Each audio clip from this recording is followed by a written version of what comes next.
जय श्री कृष्णा, जय श्री महाकाल। सभी व्यूअर्स, सब्सक्राइबर और फॉलोअर्स का एक बार फिर से स्वागत है आपके ही प्यारे यूट्यूब चैनल क्रोशिया व्लॉग्स में। तो फ्रेंड्स, सबसे पहले मैं आप सभी मित्रों से यही रिक्वेस्ट करूंगा, अगर आपके पास कोई सी भी स्किल है, अगर मान लीजिए अगर आपके पास कंस्ट्रक्शन से रिलेटेड कोई भी स्किल है, आप टाइल मेसन है, स्टील फिक्सर है, ब्रिकलेयर है या प्लास्टर मेसन है, और आपके पास अगर वेल्डिंग का जॉब का एक्सपीरियंस है, आपके पास एसी टेक्नीशियन है, आप इलेक्ट्रीशियन हो या आप प्लम्बर हो, साथ ही आपके पास अगर आप एक्सावेटर ऑपरेटर हो, हैवी ट्रक ड्राइवर का आपके पास एक्सपीरियंस है, और अगर अदर सेक्टर की बात करूं, अगर हॉस्पिटलिटी सेक्टर में अगर आप शेफ हैं, सुशी शेफ हैं, कॉन्टिनेंटल शेफ हैं, या आप एज अ पिज़्ज़ा मेकर हैं, और अगर आपके पास जैसे एज अ वेटर का आपके पास एक्सपीरियंस है, आपने एचएम किया है, और साथ ही अगर आपके पास बेकरी सेक्टर में अगर आप केक मेकर हैं, तो आप सभी मित्रों से मैं यही रिक्वेस्ट करूंगा, क्रोशिया के अंदर इस टाइप की बहुत सारी रिक्वायरमेंट्स हैं। जो क्रोशियन जॉब पोर्टल्स हैं वहां पर आप जाइए, अपना एक सीवी बनाइए सिंपल सा। किसी भी बंदे को आपको 5,000, 6,000 या 10,000 सीवी कवर लेटर के नाम पे नहीं देना है, केवल आपको सिंपल अपना सीवी बनाना है। सीवी फ्री ऑफ कॉस्ट बन जाती है, साइट्स बहुत सारी है। यूरोपास सीवी पे जाइए, अपना यूजर आईडी क्रिएट कीजिए और वहां पर अपना सीवी बनाइए, अपना एक्सपीरियंस लिखिए, जो भी आपकी जॉब पोजीशन है, और उसके बाद आपका जो भी स्किल है आपके पास उसके वीडियो बनाइए। 10-10, 15-15 मिनट के कुछ ऐसे वीडियो बनाइए, फास्ट फॉरवर्ड करके भी बनाइए, सिंपल भी, और बिल्कुल क्लोजली आप वीडियो बनाइए। ऐसा दूर से आपको वीडियो नहीं बनाना, बिल्कुल आप जब रिकॉर्डिंग करें आपके वर्क की, तो 1 से 2 फीट के पास की आप रिकॉर्डिंग करके भेजिए अपने एम्प्लॉयर को। आपकी स्किल आप अपने एम्प्लॉयर को भेजिए। जो क्रोशियन जॉब पोर्टल्स हैं वहां पर इस प्रकार की सभी जॉब वैकेंसीज ओपन होती है। कंस्ट्रक्शन सेक्टर की तो पूरे साल रिक्वायरमेंट होती है, और कुछ सेक्टर में जैसे हॉस्पिटलिटी सेक्टर में सीजनल वाइज भी हायरिंग होती है, 1 ईयर की भी हायरिंग होती है। तो आपको अपनी स्किल के हिसाब से अपनी सीवी बनाना है और अपने वर्किंग वीडियो बनाइए कम से कम, और उसको फास्ट फॉरवर्ड ट्रैक पे बनाइए। जैसे अगर आप किसी एम्प्लॉयर को भेज रहे हैं तो वो आपका वर्क देख पाएगा जल्दी से जल्दी और कम समय में। तो मैं यही रिक्वेस्ट करूंगा सभी मित्रों से कि अगर आपके पास स्किल है तो किसी भी एजेंट को, किसी भी कंसल्टेंसी को, या किसी भी आपके फ्रेंड के माध्यम से आपको क्रोशिया का प्रोसेस करने की जरूरत नहीं है। अगर आपके पास स्किल है, बस इसमें थोड़ा आपका समय जरूर लगता है, 2 से 3 महीने लग सकते हैं। आपको 10 से 20 कंपनियों को अपना सीवी और अपना वर्किंग वीडियो भेजना है। उसके बाद आपको 100% में कहूँगा रिप्लाई आता है। बहुत सारे मित्रों को रिप्लाई आ रहा है। मेरे पास ये एक्सपीरियंस मैं आपके साथ इसलिए शेयर करता हूँ क्योंकि हम बहुत सारे मित्रों की फाइलिंग करते हैं, और मैं जब उनसे पूछता हूं कि आपका एजेंट कौन सा है या आपने किसके थ्रू प्रोसेस किया है, तो बहुत सारे मित्र बोलते हैं हमने डायरेक्ट एम्प्लॉयर से प्रोसेस किया है। तो उस समय बहुत खुशी और प्रसन्नता होती है कि कुछ हमारे ऐसे मित्र हैं जो कि डायरेक्ट एम्प्लॉयर से अप्रोच करते हैं, तो बहुत खुशी होती है। और जब उनकी फाइलिंग करने के बाद उनका वीज़ा भी लगता है, वो सक्सेसफुली क्रोशिया पहुंच जाते हैं, तब और ज़्यादा खुशी होती है। तो आप भी ऐसा प्रयास करिए, मैं आपसे यही रिक्वेस्ट करता हूं। जो भी हमारे भारत के हों, नेपाल से हों, या आप किसी भी होम कंट्री से हमारा वीडियो देख रहे हैं, तो अगर आपके पास स्किल है तो ऑनलाइन आप जॉब सर्च करिए। किसी भी एजेंट को, एजेंसी को या कंसल्टेंसी को आपको पैसा देने की जरूरत नहीं। वैसे ये मैं वीडियो बना रहा हूं मित्रों की बहुत सारी क्वायरीज आती है। जो मेन टॉपिक है हमारा इसी के ऊपर था, और टॉपिक तो यही है कि अगर आप किसी कंसल्टेंसी के पास जाते हैं, अब फ्रेशर की बात आती है, कुछ ऐसे हमारे मित्र हैं जिन्होंने अभी ग्रेजुएशन कंप्लीट किया हो, 10+2 कंप्लीट किया हो, और उनका ड्रीम है कि वो बाहर यूरोपियन कंट्री में जाएं, तो वो क्या करते हैं मित्रों।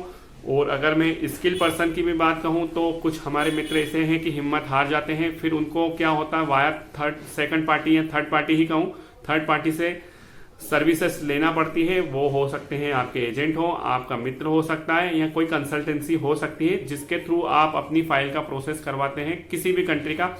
अभी मैं बात कर रहा हूं केवल क्रोशिया कंट्री की, और आप दूसरी कंट्री के लिए भी अगर प्रोसेस करते हैं तो वाया इन सोर्सेस के माध्यम से आप यूरोपियन कंट्रीज या अदर कंट्रीज में जाते हैं। तो मैं आपको अगर क्रोशिया कंट्री की बात कहूं मित्रों, तो देखा ये जा रहा है बहुत सारे हमारे मित्र हैं जो स्किल्ड भी हैं और फ्रेशर हैं, तो वो क्या करते हैं, किसी भी कंसल्टेंसी में चले जाते हैं और फिर वहाँ पर वो एग्रीमेंट करके आ जाते हैं।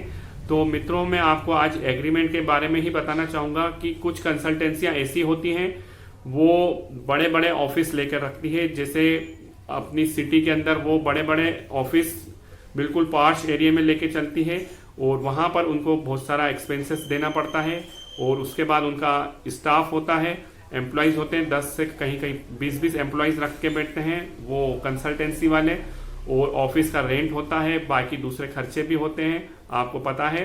तो होता क्या है मित्रों, जब आप ऐसी कंसल्टेंसियों के पास जाते हैं, हालांकि ये कंसल्टेंसियां मिनिस्ट्री ऑफ एक्सटर्नल अफेयर्स से रजिस्टर्ड होती हैं, इनके पास लाइसेंस भी होता है और इनके खर्चे हालांकि बहुत ज़्यादा होते हैं।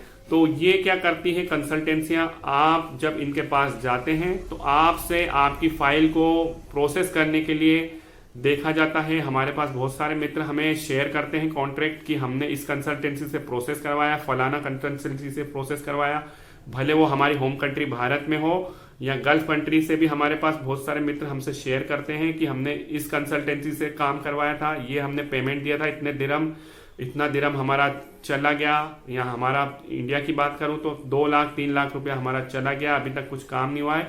तो जब भी आप किसी कंसल्टेंसी के पास जा रहे हैं फ्रेंड्स, तो आपको मैं सच्चाई बताना चाहूँगा कि जितने भी कंसल्टेंसी वाले हों, या अगर आप यूट्यूब के माध्यम से किसी भी पर्सन से कांटेक्ट करते हैं किसी भी कंट्री जाने के लिए, अगर मैं क्रोएशिया कंट्री की बात करूं तो क्रोएशिया कंट्री के भी कम से कम 500 चैनल तो होंगे जो चल रहे हैं रनिंग में, तो वहां पर आप उनसे कांटेक्ट करते हैं। तो और जो सबसे ज़्यादा फ्रॉड होता है फ्रेंड्स, अगर आप किसी से फेसबुक के माध्यम से कांटेक्ट करते हैं या इंस्टाग्राम के माध्यम से आप किसी से भी कांटेक्ट करते हैं कि वो आपको कम पैसे में, जैसे कुछ होता है कि लालच दे देते हैं कि हम आपको 3000 यूरो में क्रोएशिया का फुल प्रोसेस कर देंगे, हो सकता है आपको 2000 का प्रपोजल दिया जाए, कई जगह आपको 4000 यूरो का प्रपोजल दिया जाए, कई जगह 1500 यूरो का प्रपोजल आपको दिया जाता है कि आपको स्टेप बाय स्टेप हमको इतना पेमेंट करना है। तो बहुत सारा स्कैम यही चल रहा है। अगर आपने उनसे इस फेसबुक या इंस्टाग्राम पे कांटेक्ट किया है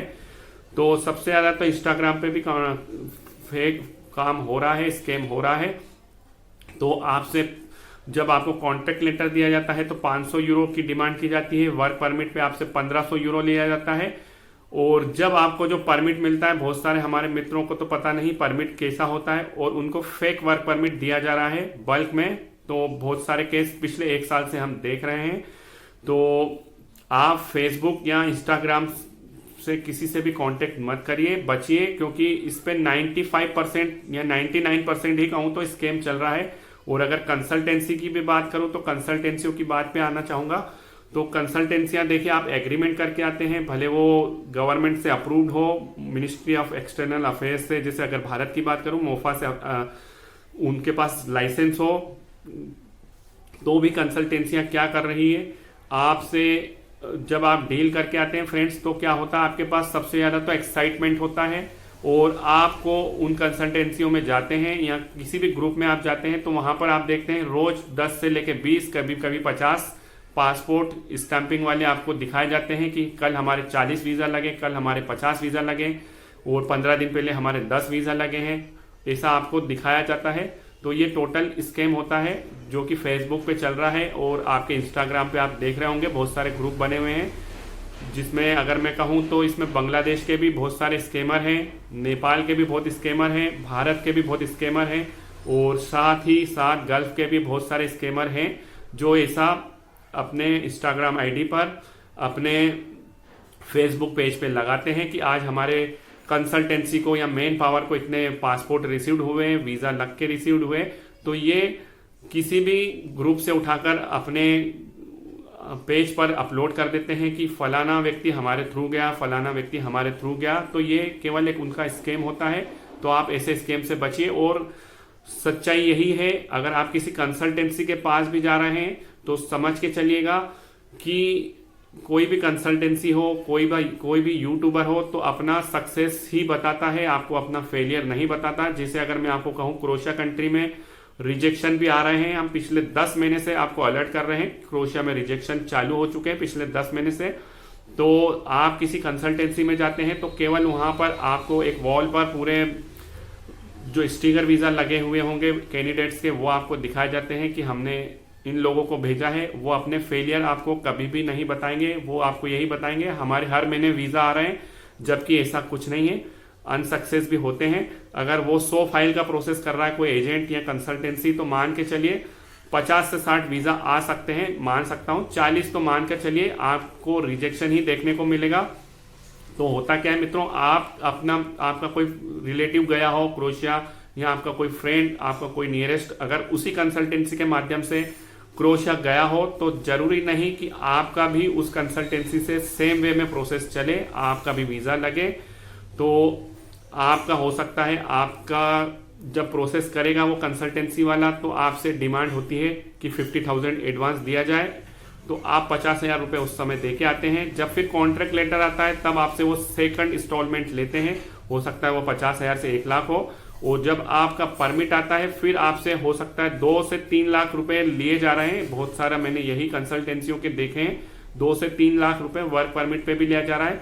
अगर आपकी डील मान लीजिए 6 से 7 लाख रुपए है, तो 70 to 80% आपसे परमिट पर ही पेमेंट ले लिया जाता है। बाकी का बचा हुआ पैसा आपसे कहा जाता है कि आपसे आफ्टर वीज़ा लिया जाएगा। तो उस केस में आप बहुत सारे मित्र बुरे फंस जाते हैं, क्योंकि जरूरी नहीं कि आपने उस कंसल्टेंसी से प्रोसेस करवाया है तो शॉर्ट आपका वीज़ा आएगा। वो दावे तो हर कंसल्टेंसी वाला हो या आप किसी यूट्यूबर से बोलेंगे तो 100% ही आपको शॉर्ट वीज़ा की बात कहेगा। तो ऐसा कुछ नहीं मित्रों, रिजेक्शन भी आता है, और वो रिजेक्शन अपने चैनल के माध्यम से, अगर यूट्यूबर है तो अपने चैनल के माध्यम से आपको नहीं बताएगा। आप अगर कंसल्टेंसी वाला है तो वो भी अपने फेलियर आपसे शेयर नहीं करेगा, केवल वो आपसे अपनी सक्सेस स्टोरी ही शेयर करते हैं, देखिएगा। तो ये सच है, आप इस बात को ध्यान रखिएगा। और देखा ये गया है कि मित्रों, बहुत सारे कंसल्टेंसी वाले जरूरी नहीं कि आपका परमिट कॉन्ट्रैक्ट लेटर आपको दें, कॉन्ट्रैक्ट लेटर भी बहुत सारी कंसल्टेंसी आपको प्रोवाइड नहीं करती। और उसके बाद आती है स्क्रीनशॉट का प्रूफ, जो क्रोएशिया में अगर आप प्रोसेस करवाते हैं तो कॉन्ट्रैक्ट लेटर के बाद आपका एक्चुअल में प्रोसेस स्टार्ट होता है सबमिशन स्लिप, जो TTR भी कह दो उसको, वो स्लिप आपके साथ शेयर नहीं करते। तो देखिए, आप जब किसी कंसल्टेंसी में विजिट करते हैं तो अपने किसी फैमिली मेंबर को ले जाइए या अपने पेरेंट्स को लेके जाइए। जब आप डील करने जा रहे हैं तो उनसे आपको यही डील करना है फ्रेंड्स, कि आप हमें क्या क्या देंगे, क्या क्या स्टेप बाय स्टेप पेमेंट लेंगे, और स्टेप बाय स्टेप हमें क्या क्या हमारे जो आप प्रोसेस करेंगे फाइल की अपडेट, क्या क्या स्टेप बाय स्टेप देंगे, क्या आप हमें हमारा कॉन्ट्रैक्ट लेटर देंगे, कितने दिन में देंगे, और कॉन्ट्रैक्ट लेटर देने के बाद क्या आप हमें स्क्रीनशॉट सबमिशन स्लिप देंगे कि नहीं देंगे। और इसके बाद जब हमारा परमिट आएगा तो वो आप हमें शेयर करेंगे या उसको हाइड करके शेयर करेंगे, क्योंकि देखा गया है बहुत सारे ऐसी कंसल्टेंसियां भी हैं, अगर मैं कहना चाहूँ तो वो फ्रॉड भी कर रही हैं।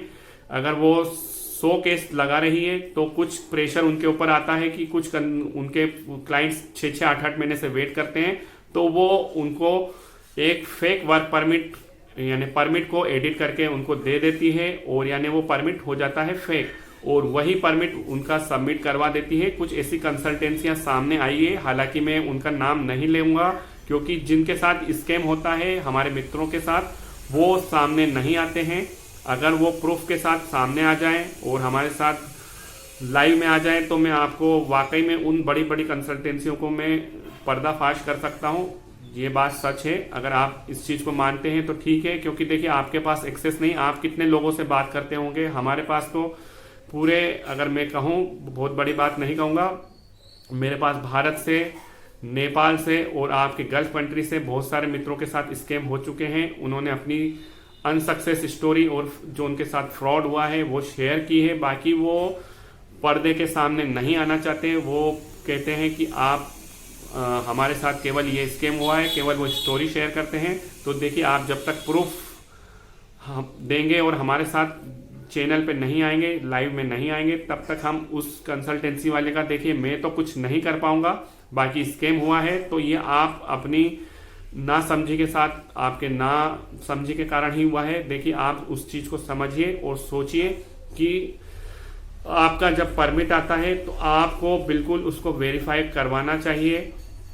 आपको क्रोएशिया में पुलिस डिपार्टमेंट को भेजना चाहिए। हालांकि अगर मैं कहूँ क्रोएशियन पुलिस डिपार्टमेंट को भी अगर आप आज की तारीख में मेल करते हैं तो वो भी यही कहते हैं कि आपको अपने एम्प्लॉयर से वेरीफाई करना चाहिए, हम आपको इसको वेरीफाई नहीं करके देंगे। ऐसा बहुत सारा मैंने देखे हैं केस। तो आपको अपने एम्प्लॉयर को जो भी आपकी कंपनी का परमिट मिला है उनके मेल आईडी पे आपको अपना वर्क परमिट भेजना है और उनसे पूछना है कि आपने ये वर्क परमिट इशू किया है कि नहीं इशू किया है। तो उसके बाद ही आपको अपना वीएफएस में सबमिशन करना है अगर आप भारत में हैं, और अगर आप दूसरी कंट्री में हैं तो कहीं पर एम्बेसी के थ्रू डायरेक्ट हो रहा है, कहीं ज्यादातर तो मोस्टली वीएफएस के थ्रू ही जा रही है फाइलें। तो कहने का मतलब यही है मित्रों, अगर आप किसी कंसल्टेंसी से डील करके आते हैं तो बहुत सारे मित्रों के साथ फिर स्कीम यही हो रहा है कि उनका परमिट 1 साल से फाइल लगी है, किसी की 10 महीने से, किसी की 15-15 महीने से फाइल लगी हुई है क्रोएशिया कंट्री के लिए। आज तक वो बैठे हुए हैं, उनका ना तो कॉन्ट्रैक्ट लेटर आया हुआ है, ना उनका उसके बाद वर्क परमिट आया है। केवल उनको time to time date to date दिए जा रही है कि अगले महीने आएगा, 15 दिन में आएगा, और ऐसे उनका समय खराब किया जा रहा है। और जब इंसान परेशान हो जाता है 10 से 15 महीने बाद, तो वो उस कंसल्टेंसी या वो एजेंट को बोलता है आप मेरी फाइल विड्रॉ कर लीजिए। जब वो फाइल विड्रॉ करने जाता है फ्रेंड्स, तो भी उसमें बहुत बड़ा स्कैम होता है। कहा जाता है कि आपके हमने जब पेपर भेजे हैं तो उसमें हमारे 50,000 लग गए, हमारा 1 लाख लग गया, कई बोलते हैं 1.5 लाख लग गया। तो पूरा स्कैम होता है फ्रेंड्स। क्योंकि कॉन्ट्रैक्ट लेटर की भी अगर मैं बात करूं तो कॉन्ट्रैक्ट लेटर भी एडिट करके आपको दिया जा रहा है। जिन मित्रों को 1.5 साल हो चुका हो, 10 महीने हो चुके हो, 8 महीने हो चुके हो, तो मान के चलिए आपको अगर स्क्रीनशॉट का प्रूफ नहीं मिला है तो आपके साथ स्कैम की संभावना 99% मान के चलिए स्कैम हो रहा है। और वो केवल आपका समय खराब कर रहे हैं और आपका पैसा यूज कर रहे हैं मान के चलिए। और जब आप उनसे फाइल का विड्रॉ करने जाएंगे तो आपने अगर उनको 1 लाख दिया है तो आपके 50 से 70 हजार रुपए काट लिए जाएंगे अपने कंसल्टेंसी के रजिस्ट्रेशन के नाम पे। और दूसरा जो स्कैम चलता है, आपका जो सीवी कवर लेटर बनाते हैं बड़े बड़े यूट्यूबर्स, बड़ी बड़ी कंसल्टेंसियां, वो बोलते हैं कि 10,000 रुपए हम आपका जो सीवी कवर लेटर था उसका हम काट रहे हैं। फिर इसके बाद हमने आपकी फाइल आगे भेजी, प्रोसेस किया, तो इस नाम पर आपसे 50 से 70 हजार रुपए डिडक्ट हो जा रहे हैं और आपको 1 लाख में से केवल 30 हजार रुपए, किसी को 25 हजार रुपए वापस रिफंड हो रहा है 1 साल बाद, 15 महीने बाद, 8 महीने बाद। तो ये हालत है मार्केट की। तो फ्रेंड्स मैं यही कहना चाहूंगा, जब भी आप किसी कंसल्टेंसी के पास जाएं, किसी इमिग्रेशन ऑफिस में जाएं, किसी एजेंट से डील करें, अगर आपको वो कॉन्ट्रैक्ट पेपर भी देता है, यानी जो उनकी डील होती है, एग्रीमेंट पेपर होता है, तो पहले आप उसको पढ़िए कि अगर आपका कॉन्ट्रैक्ट लेटर मिलने के बाद भी परमिट नहीं आ रहा है 6 महीने, 8 महीने, साल भर बाद, तो वो कितने रुपए काटेगा। तो आप पहले अपने आप की समझदारी वापरिए, उनको बोलिए कि अगर मेरा परमिट 6 महीने, 8 महीने बाद नहीं आता है तो मुझे एक फाइनल डील दीजिए कि 6 महीने तक मैं वर्क परमिट का भी वेट करूंगा, इसके बाद अगर परमिट नहीं आता है तो मैं कुछ पेमेंट डिडक्ट नहीं करवाऊंगा। क्योंकि आपका भी राइट होता है, जब आप किसी कंसल्टेंसी या एजेंट को पेमेंट देते हैं तो आप अपनी शर्तें पहले रखिए। उनकी शर्तें तो चलिए एक तरफ है, आपको अपने भी 10 पॉइंट ऐड करना चाहिए, तो ताकि आपको 6 से 8 महीने या साल भर या 15 महीने बाद आपने जो पेमेंट दिया था 1 लाख रुपया या 50,000 रुपया, मालूम पड़ा वो 50,000 आपको पूरा जीरो होके मिलेगा, यानी कुछ भी मतलब नहीं, यानी जीरो हो गया और आपके 15 महीने पूरे वेस्ट हो गए फ्रेंड्स। तो आपको किसी भी कंसल्टेंसी एजेंसी या एजेंट या आपके फ्रेंड से भी थ्रू कर रहे हो ना, जैसे अभी मैंने बहुत सारे मित्र ऐसे भी हैं जो अपने मित्रों के थ्रू प्रोसेस कर रहे हैं, तो उसमें भी बहुत सारे स्कैम हो रहा है। बहुत से तो मैं कहूंगा अच्छे हैं, 5% अच्छे कहूंगा, बाकी 95% स्कैम चल रहा है। तो कारण ये होता है, बहुत सारे मित्र क्रोएशिया तो चले जाते हैं, उनके फ्रेंड्स जब वो प्रोसेस करवाते हैं तो वो आगे अदर कंट्रीज में माइग्रेट हो जाते हैं। तो फिर ये जो हमारे भारत के मित्र हो या जहां जो भी आप होम कंट्री से हो और आपने अपने फ्रेंड को अपनी फाइल प्रोसेस करने के लिए दी थी, तो वो भी स्कैम कर रहे हैं फ्रेंड्स। तो स्कैम कोई भी कर सकता है, भले कोई यूट्यूबर हो, कोई कंसल्टेंसी वाला हो, आपका कोई मित्र हो। तो आप सभी से मैं यही रिक्वेस्ट करूंगा कि आप किसी भी कंसल्टेंसी फ्रेंड या किसी से भी आप डील करते हो तो कम से कम उसमें 4 से 6 लोगों को आप जोड़िए कि वो आपका प्रूफ रहे कि आपने उस व्यक्ति को पेमेंट दिया है। और अगर आप किसी को पेमेंट भी कर रहे हैं ऑनलाइन तो आप उनसे पूरी डिटेल लीजिए, उनका आधार कार्ड लीजिए, उनका बैंक अकाउंट का चेक लीजिए, तभी उनको पेमेंट करिए। बहुत सारे ऐसे स्कैम चल रहे हैं, आपसे ऑनलाइन पेमेंट ले लेंगे, फिर आप उनका उनको कैसे ट्रेस कर पाएंगे, क्योंकि पेमेंट लेने के बाद वो आपको ब्लॉक कर देते हैं और आपका नंबर फोन भी ब्लॉक कर देते हैं, सब ब्लॉक कर देते हैं। तो मैं यही कहूंगा मित्रों, आप किसी कंसल्टेंसी के पास जा रहे हैं तो उनका जो एग्रीमेंट हो उसको पहले प्रॉपरली पढ़िए। भले आप उनसे कितने लाख की भी डील कर रहे हैं, यहाँ पर डील मैटर नहीं करती आपने कितने रुपए में की है, मैटर ये करता है कि आपको रिफंड पॉलिसी क्या है वो भी आपको देखना चाहिए। जरूरी नहीं कि आपका परमिट भी, अगर कुछ कंसल्टेंसी की मालूम है कि रिजेक्शन आ रहा है तो आपका रिजेक्शन आ गया, मान लीजिए नंबर 8 पे आ गया, ठीक है, तो उसमें होगा क्या मित्रों, आपसे अगर वो कंसल्टेंसी वाला हो सकता है 1 से 1.5 लाख रुपया काट रहा है तो वो मैं कहूंगा नाजायज है, गलत है। कुछ केस में अगर मैं खुद कहूं, अगर मेरी बात कहूं तो हमारे साथ भी हमारे जो एसोसिएट्स हैं क्रोशिया के अंदर वो 300 यूरो काट लेते हैं अगर रिजेक्शन आता है तब, और अगर रिजेक्शन नहीं आता, वीजा लगता है, तो जो हमारी डील होती है उसमें हम कुछ भी नहीं काटते। अगर रिजेक्शन आता है तो 300 यूरो, कोई सा एजेंट हमसे 500 यूरो भी काटता है क्रोशिया के अंदर, तो वो डील हम वैसी की वैसी हमारे आगे के क्लाइंट को देते हैं। हमारे आगे जो एसोसिएट्स हैं, जैसे हमारे पंजाब में हैं, बहुत सारे दिल्ली के एसोसिएट्स हमारे साथ जुड़े हुए हैं, तो हम ऐसी की ऐसी डील उनको सेम टू सेम फॉरवर्ड करते हैं। तो आपके ऊपर डिपेंड है आप किस कंसल्टेंसी के पास जा रहे हैं, किस एजेंट के पास जा रहे हैं।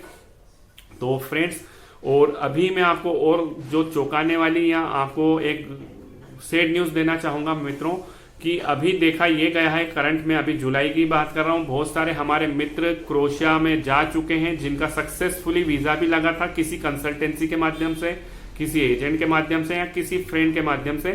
फ्रेंड के माध्यम से तो देखा गया है कम ही वीजा लग रहे हैं, यानी कम फाइल ही करवाते हैं लोग, कंसल्टेंसी या यूट्यूबर से ज्यादा फाइल लगवा रहे हैं। तो मैंने यही देखा है, कंप्लेन बहुत सारी यही है, और ये बिल्कुल ग्राउंड रिपोर्ट बता रहा हूँ फ्रेंड्स।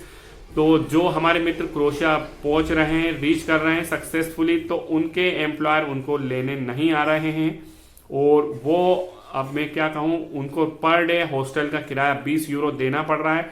न तो उनको उनकी कंपनी एयरपोर्ट से पिकअप करने आई थी, तो आज की तारीख में वो हॉस्टल में रह रहे हैं, अपना खर्चा खुद उठा रहे हैं, और उनके जो एजेंट्स हैं उन्होंने उनको ब्लॉक कर दिया, उनका फोन भी पिक नहीं कर रहे हैं। तो आप जब भी किसी भी कंसल्टेंसी से डील करें तो मैं यही कहूंगा आप पूरी डील करिए कि आप क्या हमें टीआरसी कार्ड भी बनवा के देंगे, हमारी कंपनी में ज्वाइनिंग भी होगी कि नहीं होगी, क्योंकि बहुत सारे हमारे मित्र, कहूं 50% तो हमारे ऐसे मित्र होंगे जो क्रोशिया जाते हैं केवल गेटवे के रूप में यूज करते हैं, और बाकी फिर वो पुर्तगाल चले जाते हैं, स्पेन, इटली, फ्रांस, जर्मनी, और जो उनके कोई रिलेटिव्स रहते हैं वहां पर वो माइग्रेट हो रहे हैं वहां से। बाकी जो वाकई में क्रोशिया में काम करने के हिसाब से गए थे हमारे मित्र, और उनके साथ ऐसा इंसिडेंट हो जाता है, घटना हो जाती है कि उनके एम्प्लॉयर उनको एयरपोर्ट से पिकअप नहीं करने आए, और उनका ना तो वाईबी नंबर जनरेट हुआ, ना उनका टीआरसी कार्ड का प्रोसेस हुआ, तो उस हालत में वो बहुत ज्यादा ही मुश्किल में आ चुके हैं। तो ऐसे केस अभी वर्तमान में पिछले 1 महीने से देखने को मिले हैं, और अभी हॉस्पिटलिटी सेक्टर में भी मैं कहूं तो बहुत सारे मित्रों के केस आए हैं मेरे पास 2-3 दिन से। वो कोई पिज्जा मेकर में गए हैं तो उनके एम्प्लॉयर उनको लेने नहीं आए। कुछ हमारे पास डायरेक्ट भी जिनकी फाइलिंग की तो उनके एम्प्लॉयर भी उनको बोल रहे हैं कि हमारे पास अभी स्टाफ की नीड नहीं है, फिर भी उनको उनके एम्प्लॉयर ने उनकी एंट्री करवा दी है। तो आप ये सब डील करके चलिएगा मित्रों। कहने का मतलब यही है, आप किसी भी कंसल्टेंसी के पास जा रहे हैं तो आपको शुरू से लेकर आखिरी तक आपकी टीआरसी कार्ड तक की डील करवाना है, कि आप हमारा जब वीजा भी लगेगा तो टीआरसी कार्ड का जो प्रोसेस होगा वो आपको हमको कंप्लीट करवा के देना है, हम कंपनी को ज्वाइन करेंगे। उसके बाद आपके कंसल्टेंसी वाले की रिस्पॉन्सिबिलिटी वैसे खत्म हो जाती है, आपका टीआरसी कार्ड बन जाता है। बाकी टीआरसी कार्ड तक की रिस्पॉन्सिबिलिटी वैसे कंसल्टेंसी आपके एजेंट की ही होती है। तो आप ऐसी डील करके जाइए जब भी आप क्रोशिया से अभी किसी से भी प्रोसेस करवाएं, इन फ्यूचर करवा रहे हैं, या आपका परमिट अभी आने वाला है, या आपका डिसीजन भी आने वाला है, तो आप अभी से अपने एजेंट को, अपने कंसल्टेंसी को बोल दीजिए कि मेरा जब तक टीआरसी कार्ड नहीं बनेगा तब तक आप उसका कुछ पेमेंट रोक के चलिएगा, नहीं तो आप पूरा पेमेंट कर देंगे। जो भी आपने डील की हो, वॉटेवर मैटर नहीं करती, भले आपने 2 लाख में डील करी हो, 10 लाख में डील करी हो, यहाँ पर विषय ये नहीं है आपने कितने में डील करी। बस आप उनसे यही कहिएगा, हमारा जब टीआरसी कार्ड ओआईबी नंबर जनरेट हो जाएगा, हमारा टीआरसी कार्ड का प्रोसेस हो जाएगा, तो हम बाकी का आपको 1 से 1.5-2 लाख रुपए आप उनका रोक कर चलिए। मैं आपको अलर्ट कर रहा हूँ फ्रेंड्स। ऐसा नहीं कि मैं किसी के कंसल्टेंसी के लिए आपको भड़का रहा हूं, ये आप ग्राउंड रिपोर्ट समझिए और सोचिए। और मैं सभी फ्रेशर जो हमारे मित्र हैं क्रोएशिया जाना चाहते हैं, तो मैं उनसे यही कहूंगा, क्रोएशिया जाने के पहले आपके पास बहुत समय होता है मित्रों, 6 से 8 महीने का समय होता है। तो आप कोई सी स्किल सीख कर जाइए। अगर आप किसी भी कंट्री में माइग्रेट भी होते हो क्रोएशिया के थ्रू, आप गेटवे के रूप में यूज करके अदर कंट्री में जा रहे हो, अगर आपके पास स्किल नहीं है तो आप की सैलरी मान के चलिए 600 से 1000 यूरो के बीच ही रह जाओगे। आप प्रोग्रेस उन्नति कभी नहीं कर पाओगे। तो स्किल सीख के जाओगे, आपके पास कोई हुनर होगा तो आप 1000 से लेकर 2000 यूरो भी कमा सकते हो यूरोप जाकर, नहीं तो आप 800 से 1000 यूरो के दायरे में ही काम करोगे लाइफ टाइम। तो इन बातों को आप समझिए। अगर आप किसी से प्रोसेस करवा रहे हैं और आप एज अ फ्रेशर जा रहे हैं तो आप कोई सी स्किल सीख के जाइए मित्रों, नहीं तो बहुत सारी परेशानियां हैं, क्योंकि वहां पर एम्प्लॉयर आपको नहीं लेगा, आपकी ज्वाइनिंग नहीं हो पाएगी कंपनी में। कुछ गलतियां मैं कहूं तो हमारी भी है। अगर हम एज अ फ्रेशर जा रहे हैं क्रोएशिया तो सबसे ज्यादा गलती में हमारी ही कहूंगा, कंसल्टेंसी की कोई उसमें गलती नहीं कहूंगा, क्योंकि आपके पास स्किल नहीं है तो एम्प्लॉयर आपको अपनी कंपनी में ज्वाइन नहीं करने देगा। फिर आपको यही मुसीबतें आएंगी, आप क्रोएशिया जाएंगे, आपका OIB नंबर जनरेट नहीं होगा, आपका TRC कार्ड नहीं बनेगा, फिर आप दोष देंगे अपनी कंसल्टेंसी को या एजेंसी को, तो उस पॉइंट पे आप गलत होते हैं मित्रों। तो मित्रों मेरे कहने का मतलब यही था, आप थोड़ा सा स्किल सीख कर जाइए। और किसी भी कंसल्टेंसी से आप डील करते हैं तो अपने पेरेंट्स के साथ जाइए, क्योंकि देखिए आपके पेरेंट्स आपको एक कहूँ तो 2 लाख से 10 लाख किसी भी डील के बीच में आप जा रहे होंगे क्रोएशिया, तो आपके माता पिता का पैसा लगा है। तो और उसके बाद भी आप क्रोएशिया जाके आप हॉस्टल में रह रहे हैं, सड़कों पे रह रहे हैं, तो ये बहुत गलत बात है, बहुत दुखद बात होती है। आपके माँ बाप ने आपके लिए पैसे इन्वेस्ट किए हैं, तो आप अपने जो इन्वेस्ट किया है उसको आप प्रॉपरली उसको बड़ा कर दीजिए। आपके माँ बाप ने आपको जो भेजा है, तो आप जाइए क्रोएशिया, उसके लिए कोई मनाही नहीं। बाकी यहाँ से कोई स्किल सीख के जाइए, और जो आपने पैसे लगाए, आपने जो लागत लगाई है वो निकालिए, और अपने माँ बाप को क्रोएशिया से अपना अर्निंग्स भेजिए, ताकि उनको भी खुशी हो कि उनके जो आप बेटे हैं, पुत्र हैं, जो भी हैं, तो आपने उन्होंने जो आपके लिए सपने संजोए हैं, आप उस पर खरे उतरे। तो मित्रों मैं करता हूं आज के वीडियो को यहीं पर समाप्त। जय श्री कृष्णा, जय श्री महाकाल, धन्यवाद।